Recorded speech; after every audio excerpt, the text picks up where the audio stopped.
Hello everyone, welcome to my channel GG education point. मैं गार्गी गुप्ता आज आपके लिए लेके आई हूँ यूजीसी नेट सेकंड पेपर का शिक्षा शास्त्र का सेकंड पेपर जून 2023 का, जिसके कुछ इंपॉर्टेंट क्वेश्चंस मैं आज डिस्कस करूंगी। जो लोग मेरे चैनल पर नए आए हैं तो वो चैनल को सब्सक्राइब कर लें और स्टार्ट करते हैं। नेशनल एजुकेशन प्रोग्राम NEP में ECCE के लिए वैचारिक नई शिक्षा शास्त्रीय पाठ्यचर्या संरचना है। क्या है संरचना इसकी? बुनियादी। तैयारी का चरण नहीं है, बुनियादी संरचना है। प्रारंभिक बाल्यावस्था और देखभाल की शिक्षा नहीं है, माध्यमिक नहीं। बुनियादी शिक्षा के बारे में इसमें बात की गई है, तो यहाँ पर बेस से इन्होंने नेशनल एजुकेशन प्रोग्राम में शिक्षा को रखने की कोशिश की है। देखिए NEP में जो स्ट्रक्चर है ये 1996 के बाद अब ये स्ट्रक्चर जो है दोबारा से चेंज हो रहा है। अब तक जो हमारी 10+2+3 वाली संरचना चल रही थी, लेकिन नेशनल NEP 20 के अनुसार अब जो है ये 5+3+3+4 वाली स्ट्रक्चर को अपनाया जाएगा, जिसमें 3 से 8, 8 से 11, 11 से 14 और 14 से 18 आयु के अनुरूप इसको स्ट्रक्चर को डिवाइड किया गया है।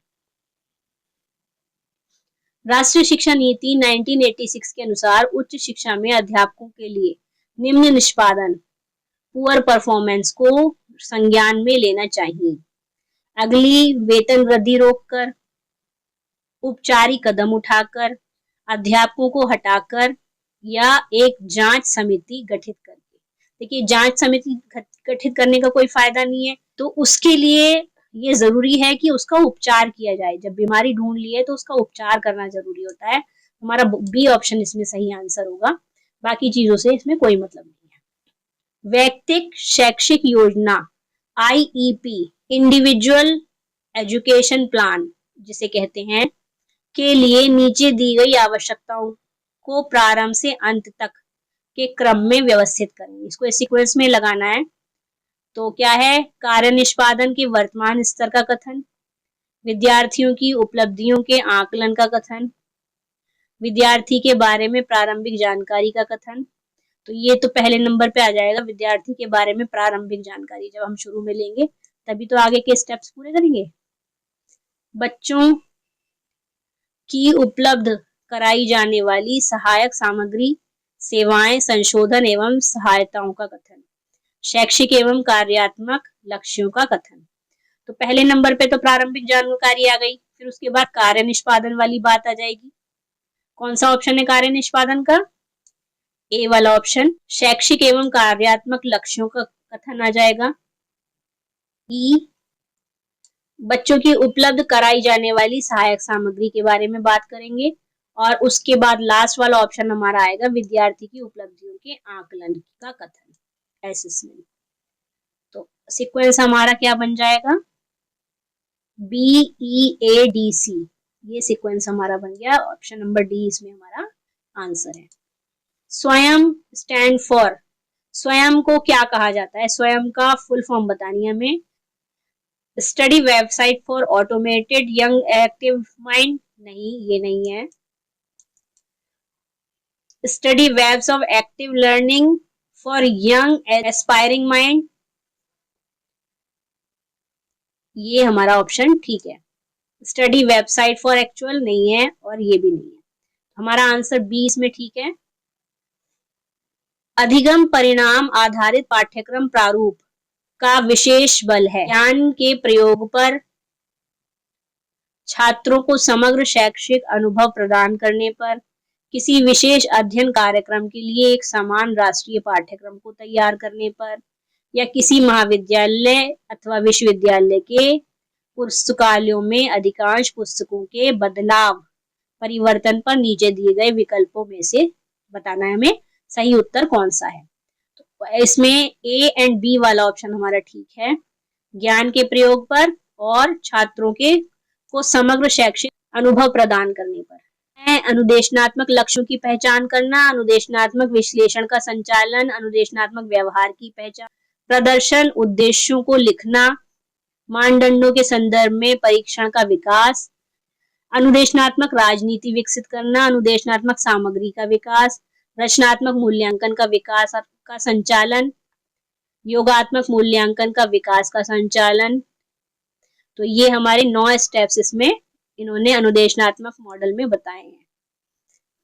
डेविस ने निम्नलिखित में से किसे परिवार के मुख्य सामाजिक कार्यों के रूप में चिन्हित किया है?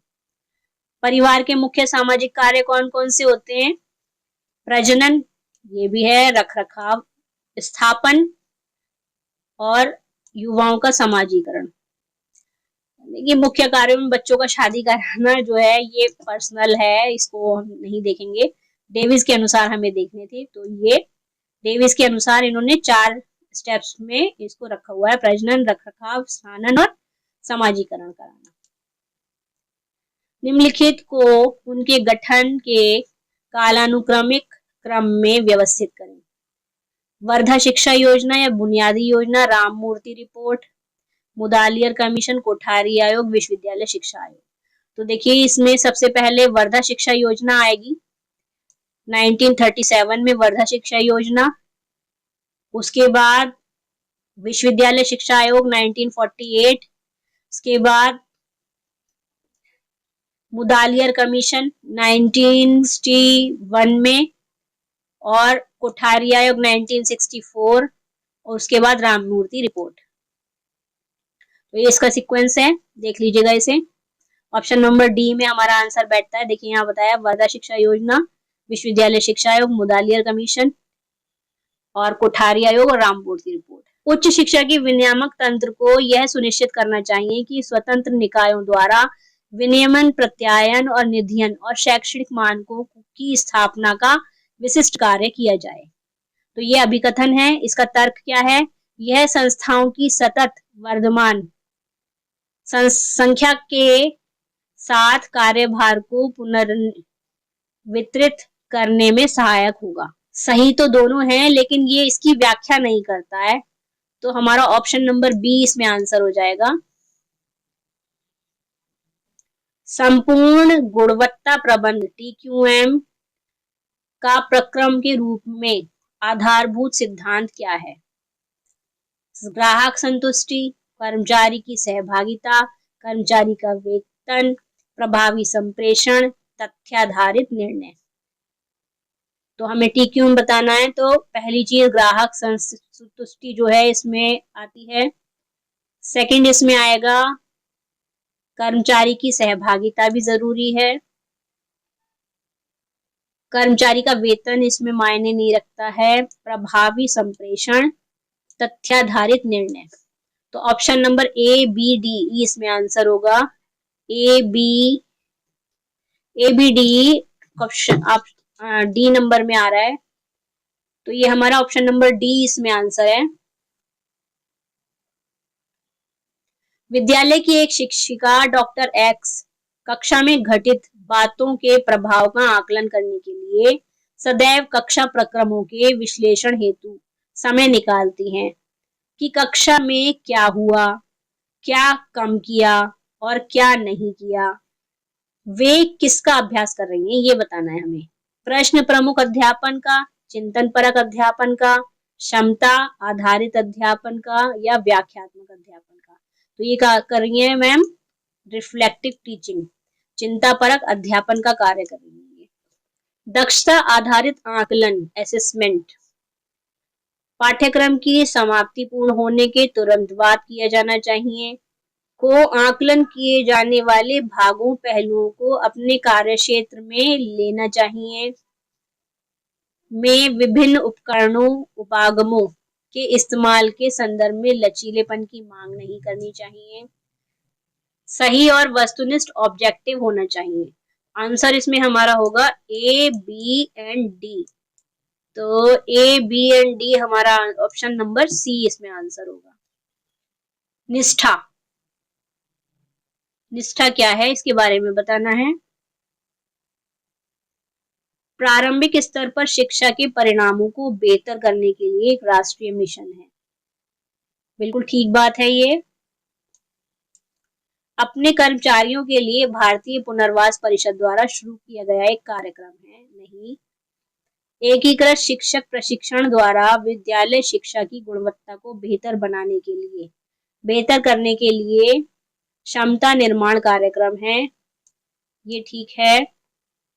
विद्यालय अनुदान आयोग, विश्वविद्यालय अनुदान आयोग द्वारा शुरू किया गया एक कार्यक्रम है, तो ये भी इसमें ऑप्शन नहीं है। तो हमारा ऑप्शन नंबर ए और सी इसमें ठीक आंसर है, सी वाला ऑप्शन इसमें आएगा। किसी भी सरकारी सहायता प्राप्त विद्यालय में जाति मत या वर्ण के आधार पर भेदभाव समाप्त करने के लिए निम्नलिखित में से कौन सा संवैधानिक प्रावधान किया गया है? आर्टिकल 29, अनुच्छेद 29, 16, अनुच्छेद 16 जो है धर्म और मूलवंश जाति आदि के लिए है। अनुच्छेद 28 राज्य निधि और पूर्णता के पोषण के लिए है। अनुच्छेद 29 जातिगत भेदभाव को समाप्त करने के लिए है। दृष्टि संबंधी उन स्थितियों का चयन करें जो अपवर्त्य विकारों के प्रकार हैं। निकट दृष्टि, हाइपरोपिया और भेंगापन इसके अंतर्गत आते हैं, तो इसमें ऑप्शन नंबर डी इसमें आंसर आएगा। निम्नलिखित में से कौन सा कथन भारतीय दर्शन के संदर्भ में नहीं है? भारतीय दर्शन प्राचीन और आधुनिक भारतीय विचारकों के दार्शनिक अनुमान को दर्शाता है, ठीक है ये चीज। भारतीय दर्शन उन भारतीय विचारकों के दार्शनिक अनुमानों को दर्शाता है जो अनिवार्यता हिंदू हैं। ऐसा कोई जातिगत प्रभाव दर्शन पर अभी तक नहीं पड़ा है, ठीक है, तो ये ऑप्शन हमारा गलत है। भारतीय दर्शन उन भारतीय विचारकों के दार्शनिक अनुमान को दर्शाता है जो चाहे आस्तिक हो या नास्तिक हो, तो ये बात ठीक है। इससे दर्शन से आस्तिक और नास्तिक का कोई मतलब नहीं होता। भारतीय दर्शन सत्य की खोज के प्रति समर्पित भाव को दर्शाता है, ये भी ठीक है। तो हमारा ऑप्शन नंबर डी इसमें आंसर आएगा, क्योंकि इन्होंने पूछा है जो सही नहीं है। प्रभावी संवाद संप्रेषण में अवरोधों को पहचाने। शोर, नकारात्मक दृष्टिकोण, उसके बाद है अस्पष्ट लेखा चित्र ग्राफिक्स जो है वो भी परेशान करती है। अपभाषा, संप्रेषण में अपभाषा का प्रयोग संप्रेषण को खराब करता है। सकारात्मक व्यवहार, तो ये चीज जो है अवरोध में नहीं आती है, तो हमारे option number A B C D answer होगा, तो ऑप्शन नंबर बी इसमें आंसर है। जुंग ने मनुष्यों को वर्गीकृत किया है सामाजिक व्यवहार के अनुसार, शारीरिक बनावट के अनुसार, ऊर्जा के स्तर के अनुसार या मनोदशा के अनुसार। तो जुंग ने सोशल बिहेवियर के अकॉर्डिंग इन्हें बांटा है अपने मनुष्यों के वर्गीकरण को, क्योंकि उन्होंने इंट्रोवर्ट और एक्सट्रोवर्ट दो प्रकार का वर्गीकरण बताया है, अंतर्मुखी और बहिर्मुखी, ठीक है। तो अंतर्मुखी और बहिर्मुखता किसके समाजीकरण के आधार पर ही तो बताई जाएगी, तो हमारा ऑप्शन इसमें ए आंसर होगा। एंड्रोगॉजी में वयस्कों का सीखना किसके कार्य क्षेत्र के भीतर है? शिक्षार्थी स्वतंत्र होते हैं और सीखने में स्वयं दिशा तय करने का प्रयास करते हैं। अध्यापक निर्णय लेता है कि क्या, किस प्रकार और कब किस चीज को सीखा जाना है। प्रेरणा आत्मसम्मान, विश्वास और मान्यता से उत्पन्न होती है जो सफल कार्य निष्पादन में से आती है। देखिए एंड्रोगॉजी का मतलब क्या है? वयस्क लोगों का विज्ञान, ठीक है, वयस्क लोगों के बारे में इसमें बात करी जा रही है, वयस्क शिक्षा के बारे में, यानी जो वयस्क शिक्षा लेने वाले विद्यार्थी होते हैं या छात्र होते हैं, तो उनके लिए क्या जरूरी होता है? वो सीखना का कार्य क्षेत्र जो है उनके भीतर, उनको कैसे सीखना है, क्या सीखना है, उन्हें पता होता है। स्वयं दिशा तय करने का प्रयास वो लोग करते हैं, अपने आप से सीखने की कोशिश करते हैं कि उन्हें क्या सीखना है। और तीसरी चीज आत्मसम्मान, प्रेरणा आदि उनके अंदर होता है, कार्य निष्पादन से आ जाता है। एनसीएफ 2005 में पाठ्यचर्या विकास के लिए मार्ग निर्देशी सिद्धांत क्या है? विद्यालय के बाहर ज्ञान को जीवन से जोड़ना, ठीक है। रटंत पद्धति से अधिगम की पृथकता सुनिश्चित करना, ये भी ठीक है। राष्ट्र की लोकतांत्रिक व्यवस्था के भीतर देखरेख संबंधी मुद्दों द्वारा संसूचित अध्यारोही अस्मिता को संपोषित करना, ये भी ठीक है। परीक्षाओं पर बल नहीं, उन्होंने ऐसा तो कोई जरूरी नहीं है। अध्यापक केंद्रित शिक्षा नहीं है, बाल केंद्रित शिक्षा की बात उसमें की गई है। तो हमारे ए, बी एंड सी ऑप्शन ठीक है। तो ऑप्शन नंबर डी आंसर है। संगठनात्मक माहौल के बारे में बात बताना है हमें। किसी व्यक्ति के कार्य निष्पादन को निर्धारित करता है, ठीक है। किसी व्यक्ति कर्मचारी की भावनाओं पर कोई भी प्रभाव नहीं डालता, ऐसा नहीं है, प्रभाव तो डालता है संगठनात्मक माहौल, ये ऑप्शन गलत है। किसी व्यक्ति कर्मचारी की कार्य संतुष्टि के स्तर को प्रभावित करता है, हाँ ये बात ठीक है। किसी व्यक्ति कर्मचारी की कार्य दक्षता को प्रभावित करता है, तो ये वाला ऑप्शन भी ठीक है। तो ए, सी एंड डी ऑप्शन इसमें हमारा आएगा ऑप्शन नंबर सी में। निम्नलिखित में से कौन सा मिश्रित पद्धति अनुसंधान अध्ययन के उदाहरण द्वारा सर्वश्रेष्ठ ढंग से दर्शाता है? साहिल पारगमित विद्यार्थियों के अपने अध्ययन में साक्षात्कार एवं अवलोकन करता है। रेखा पारगमन के संबंध में माता पिता और उनके बच्चों का साक्षात्कार लेती है। समीर जिले एवं कक्षा के ग्रेडों से सफल पारगमन वालों की प्रतिशतता को देखता है। रेशमा अवलोकन करती है कि कक्षा ग्रेडों के साथ अपने निष्कर्षों को संपूरक करती है। तो बात हो रही है मिश्रित पद्धति की, तो ये दोनों काम होंगे इसमें, कक्षा ग्रेडों के साथ अपने निष्कर्षों को भी जो जोड़ रही है वो है ना, तो दो काम हो रहे हैं एक साथ, तो ये वाला ऑप्शन इसमें सही आंसर आएगा। भारत में अध्यापक शिक्षा के लिए राष्ट्रीय पाठ्यक्रम प्रारूप 2009 तैयार किया गया था। किसके द्वारा तैयार किया गया था? भारतीय राष्ट्रीय पाठ्यक्रम समिति द्वारा, राष्ट्रीय अध्यापक शिक्षा आयोग द्वारा, राष्ट्रीय शैक्षिक अनुसंधान और प्रशिक्षण परिषद द्वारा, या राष्ट्रीय अध्यापक शिक्षा परिषद द्वारा। तो ये किसके द्वारा किया गया था? राष्ट्रीय अध्यापक शिक्षा परिषद द्वारा, एनसीटीई द्वारा अध्यापक शिक्षा के लिए पाठ्यक्रम का निर्धारण होता है। राष्ट्रीय ज्ञान आयोग के संदर्भ में बिंदु दिए गए हैं, उनके बारे में बात करनी है। 21वीं शताब्दी की ज्ञान संबंधी चुनौतियों को पूरा करने के लिए शैक्षिक प्रणाली में उत्कृष्टता लाना, ये तो ठीक है। बी वाला ऑप्शन है विज्ञान और तकनीकी प्रयोगशालाओं में ज्ञान सृजन को बढ़ावा देना, तो ये भी ठीक है। तीसरा है पर्यावरण को सुरक्षित रखने के में ज्ञान उपयोग को बढ़ावा देना, तो ये पर्यावरण से इसका कोई मतलब नहीं है। बौद्धिक संपदा अधिकारों में लगी संस्थाओं के प्रबंधन में सुधार लाना, ये वाला ऑप्शन ठीक है। तो ए, बी एंड डी ऑप्शन इसमें आएगा, ऑप्शन नंबर बी आंसर होगा। दो कथन हैं, इनके बारे में डिस्कशन करना है। एक, अनुसंधान क्षेत्र के रूप में पाठ्यचर्या अध्ययन किसी क्रियाकलाप अथवा ज्ञान क्षेत्र और शिक्षण अध्यापन अधिगम और सामाजिकरण के प्रतिच्छेदन बिंदु पर प्राप्त प्रश्नों से संबंधित होता है, ठीक बात है।